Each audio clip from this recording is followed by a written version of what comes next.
Bismillahirrahmanirrahim. Assalamu alaikum. Dear student of Standard 6, welcome to my video class.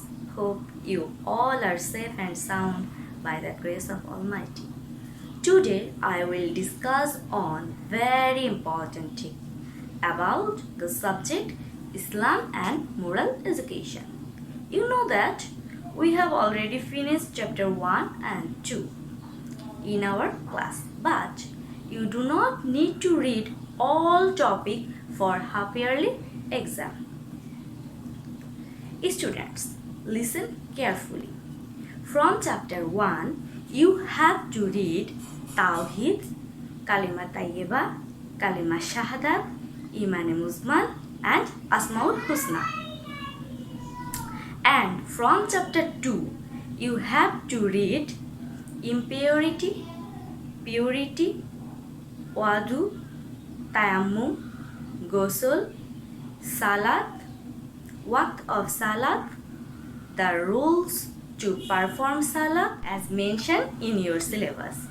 Okay, now we start from chapter 3. Here our discussable topic are identity of the Quran, recitation of the Quran, tasbih, makras, and Surah Al-Fatiha, Surah An-Nas and Surah Al-Falaq for half-yearly exam. Now let's start our class with identity of Quran. Okay students, open your religion book and go to page number 49, chapter 3. Here we learn the learning of the Quran. The learning of the Quran. Mainly, Quran Majid comprises of the words of Almighty. Okay, mainly Quran Majid comprises of the word of Almighty. Now we go to lesson 1. Here our chapter is identity. The identity of Al-Quran. Here we learn about the identity of Al-Quran. The Al-Quran contains the message of Allah. It is the last and the best of all heavenly books, which have been revealed by Allah for the correction of all mankind. First, the Quran Majid is the last and the best heavenly scripture. It comprises of the words of Almighty Allah. Allah revealed this holy book on the last prophet Hazrat Muhammad sallallahu alaihi wasallam for the guidance of mankind. The identity and attributes of Allah, faith and all elements of Islam have been described in it. It includes all knowledge and science. This book also shows mankind the way to success. This book comprises of the words of Allah. It is unchanged and uncorrupted up to this date.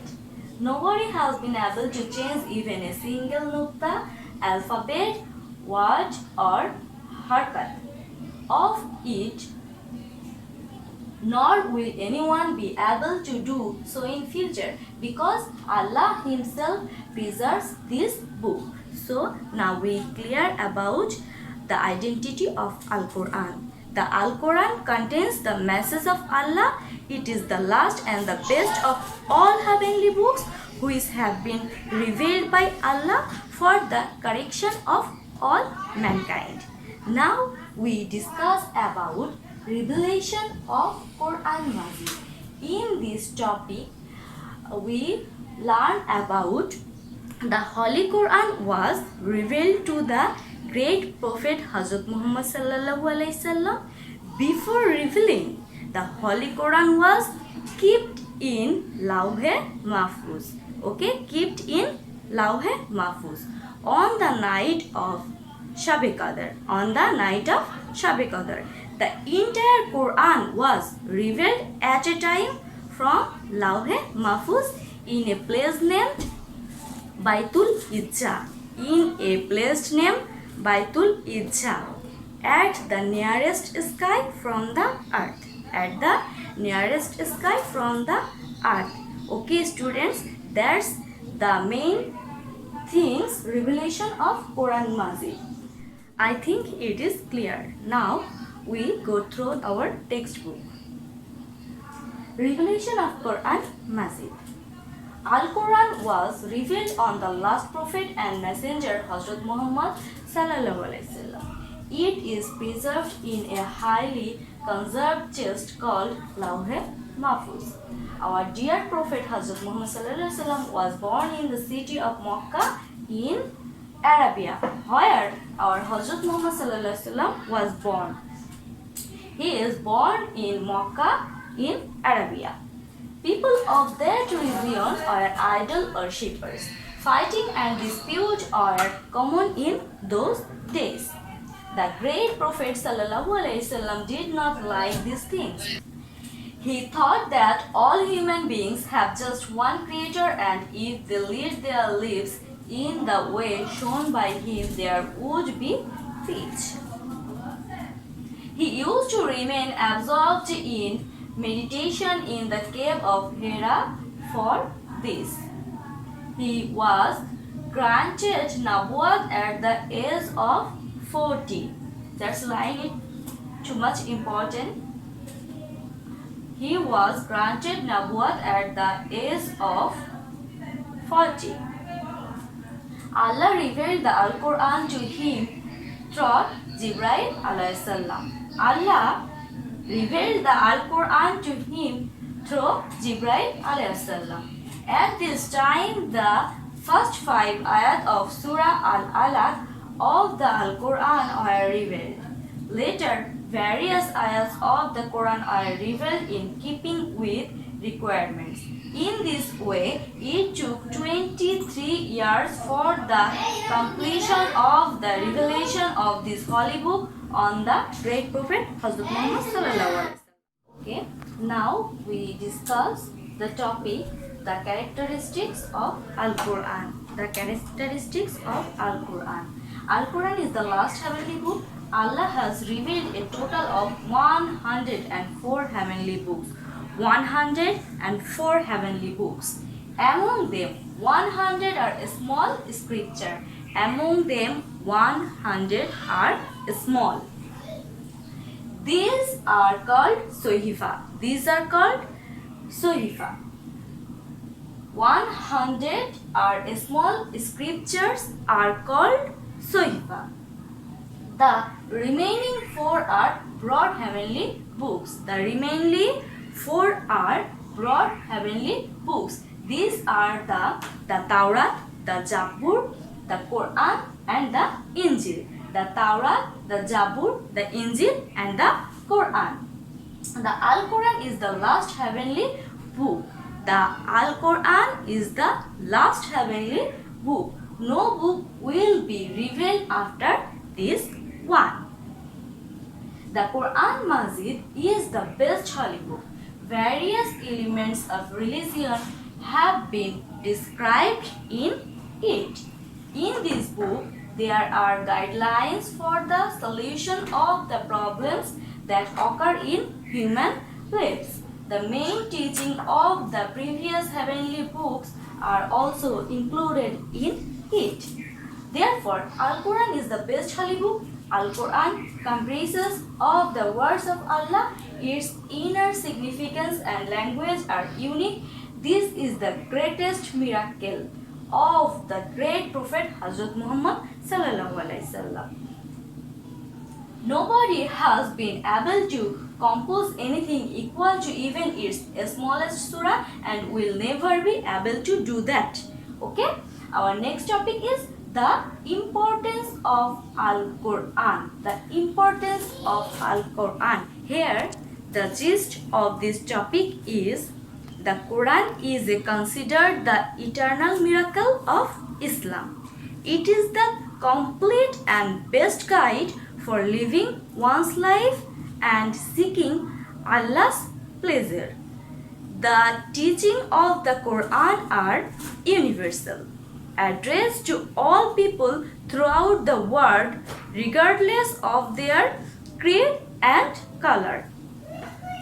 The enlightened man's soul purify his morals, condemn all wrongs, order good deeds, and call for the establishment of justice and fraternity through obeying Allah as the supreme authority.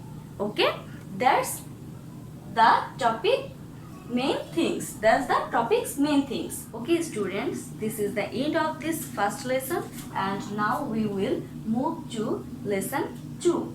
Here our discussable topic is tilawat of the Quran. First we know about introduction of tilawat of the Quran. Tilawat is an Arabic word. It means to read, to study, to recite, etc.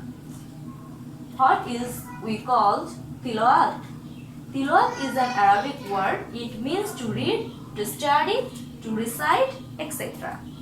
Reading from the Holy Quran is called tilawat of the Quran. Reading from the Holy Quran is called tilawat of the Quran.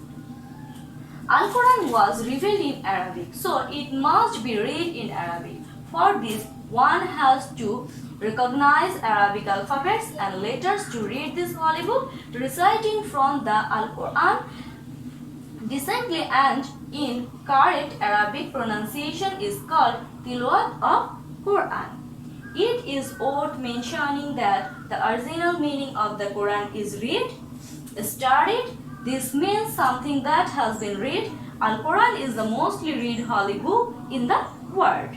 This is why this book is called the Quran. This is why this book is called the Quran. The Muslims recite from the Quran in tilawat 5 times a day in their prayers. Besides this, we recite from the Quran in tilawat different times. Okay student, in this topic we learn about tilawat of Quran.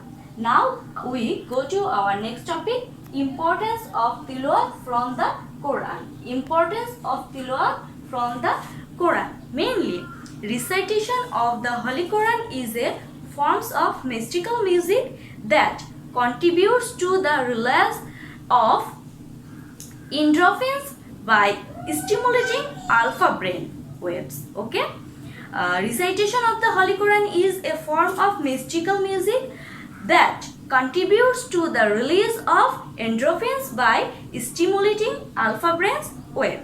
Therefore, it enhances the stress their soul, removes negative emotions, and creates a sense of relaxation. That's it. Importance of tilawat from the Quran. Now we go to our next topic.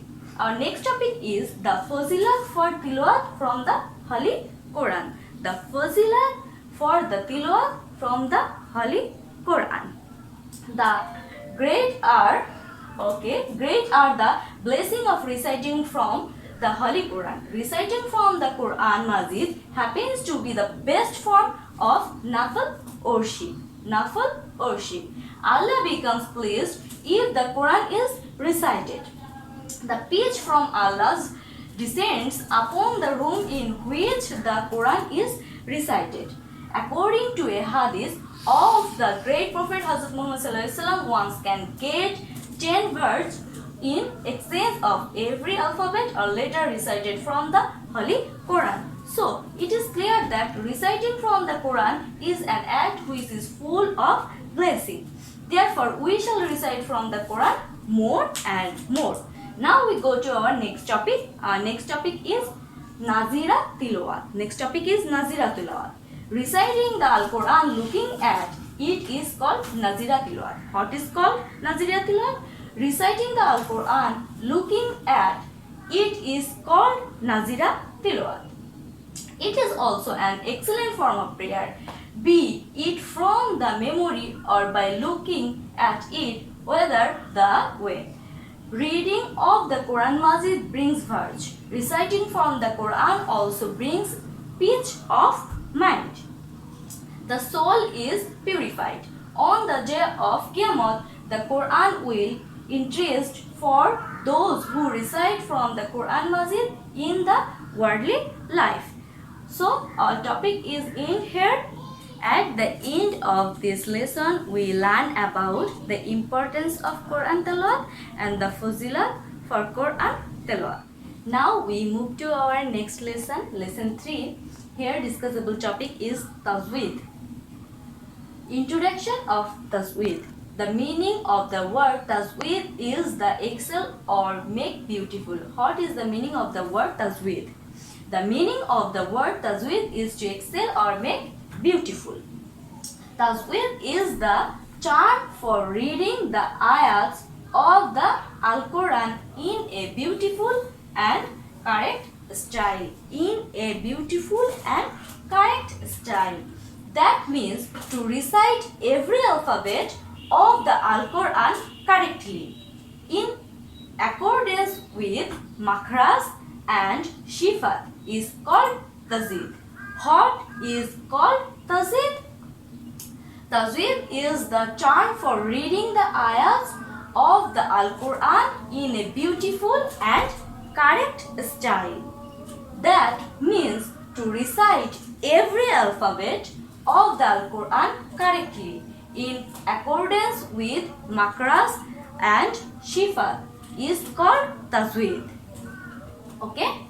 Some of the Arabic alphabets are to be read at a low pitch, while others are to be read at a comparatively high pitch.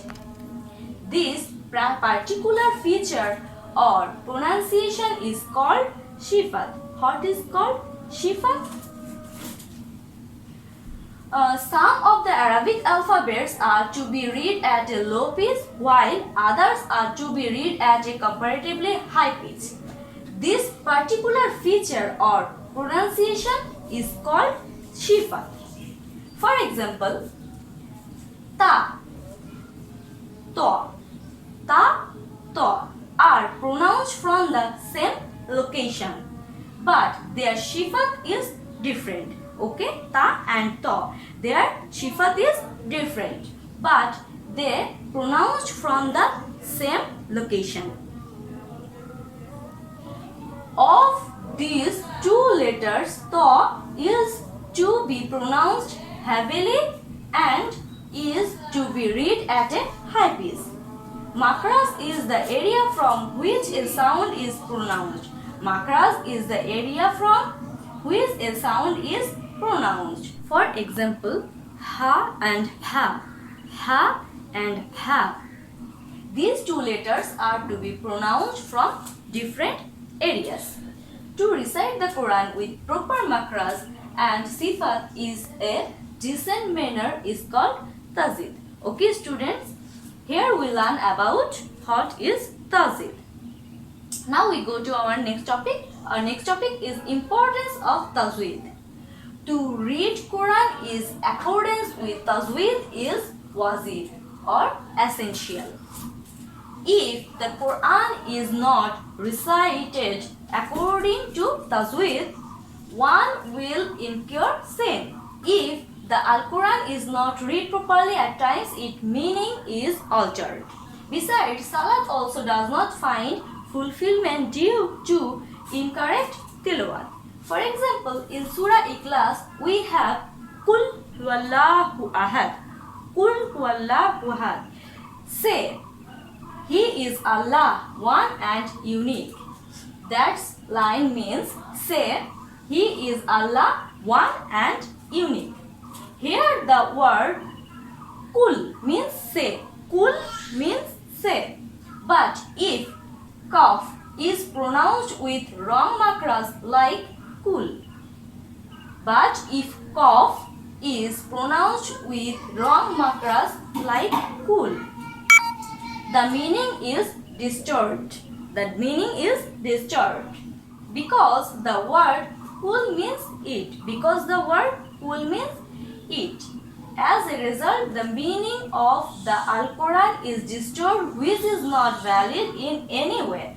About the importance of correct and decent recitation of the Quran, Allah says, وَرَتِّلِ الْقُرْآنَ تَرْتِيلًا. وَرَتِّلِ Qur'ana tartil, meaning recite from the Quran slowly and distinctly. Recite from the Quran slowly and distinctly. It is the dictate of Allah to read the Quran with tajweed, and the merit of reciting the Quran correctly is great. Rasulullah sallallahu alaihi wasallam said, khairukum man ta'allamal Qur'ana wa 'allamahu. Khairukum man ta'allamal Qur'ana wa 'allamahu. That person among you is the best who learns from the Quran himself and teaches it to others. Therefore, we should recite the Holy Quran with tajweed on a regular basis. Okay students, that's the end of this topic, and we go to our next lesson, lesson 4, and this topic is makhraj. Lesson 4, this topic is makhraj. First we see here description. Mainly, what is makhraj? Makhraj is one of the basis of tajweed. Makhraj is one of the basis of tajweed, which the rest of the rules and system rely on. Which the rest of the rules and systems rely on. Using makhraj means having the correct portion of the organs of speech in order to produce a letter so that it can be differentiable from others. This is equally so whether the letter is a consonant or a vowel. Okay, let's start to read it. The meaning of the word makhraj is the place of release or pronouncing. Release or pronouncing. The areas of the mouth from which the Arabic alphabets are pronounced are called makhraj. There are 29 Arabic letters. There are 29 Arabic letters. These are pronounced from 17 places of the mouth. These are pronounced from 17 places of the mouth. These 17 places are called makhraj. These 17 places are called makhraj. So, the total number of makhraj is 17. These 17 makhraj are located in 5 areas. Turn are located in 5 areas of the mouth. First, empty space inside the mouth or jaw. Second, throat. Third, tongue. Fourth, both the lips. Fifth, the base of the nose. The location of makhraj are shown below with the help of a chart. Here we see a chart. The part of mouth, number of makhraj. The part of mouth, number of makhraj. First, jaw. Second, throat. Third, tongue. Fourth, both lips. And 5, base of the nose. Now we go to our next page. Here we learn about detailed description of makhraj. Detailed description of makhraj. Our first makhraj. The first makhraj is jaw. The first makhraj is called jaw. Jaw is the empty space inside the mouth. 3 alphabets are pronounced from this area. 3 alphabet. Okay, 3 alphabet are pronounced from this area. Here we see these 3 alphabets. The first makhraj is jaw. Jaw is the empty space inside the mouth. 3 alphabets are pronounced from this area. 3 alphabets are pronounced from this area. First alif, second waw, and third ya. Alif, waw, and ya. These 3 words pronounced from the jaw. Now go to second. 2 phonemes are pronounced from the bottommost part of the throat. These 2 are hamza and ha. Hamza and ha. And number 3. 2 letters are pronounced from the middle portion of the throat. These 2 are ha and ain. Ha and ain. 4. 2 letters are pronounced from the topmost part of the throat. These are kha and goin. Kha and goin. Fifth, the fifth macros is the base of the tongue and the palate right above it. One phoneme or letter is pronounced from this place. It is cough. It is cough. 6. The place a little above the base of the tongue and the space right above it on the plate. Cough. Cough is pronounced from here. Cough is pronounced from here. 7. The middle part of the tongue and the space right above it on the palate. 3 phonemes or alphabets are pronounced from it. These are jim, shin and ya. Jim, shin and ya. These 3 letters pronounced here. The tongue and the space right above it on the palate. Here. Number 8. The 8 macros is from the lateral side of the tongue and the gum of the upper set of the teeth. The letters dwat. The letters dwat is pronounced with the connection of these 2 parts. The tongue has to be touched with the gum of the upper teeth. Next. 9. One letter is pronounced by touching the side of the tip of the tongue with the gum near the root of the upper teeth. Root of the upper teeth. This is lam. This is lam. Okay. Now 10. The tip of the tongue and the palate right over it is used to pronounce the alphabet noon. Alphabet noon. Okay. Next. The upper part of the tip of the tongue and the palate right over it is used to pronounce raw.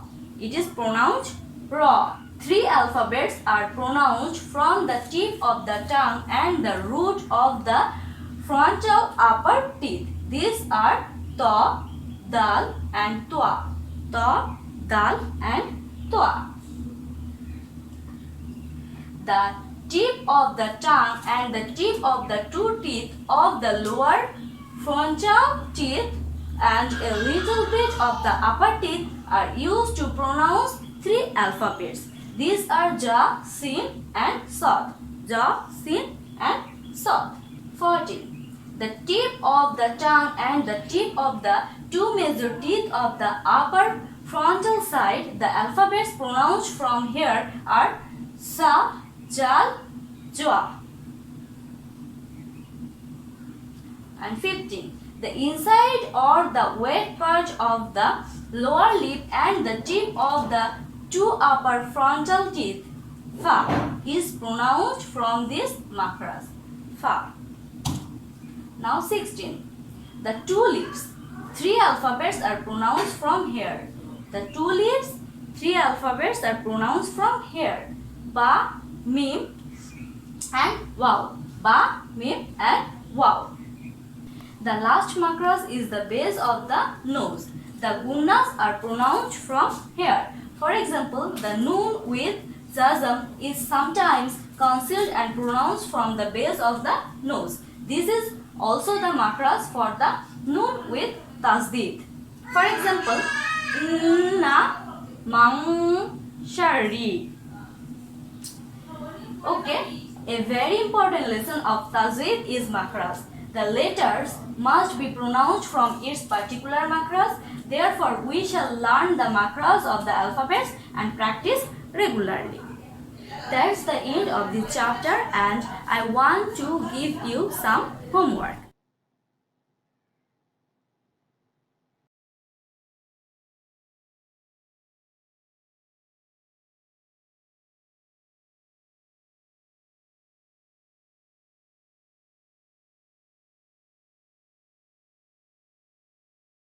Okay students, that's all for today.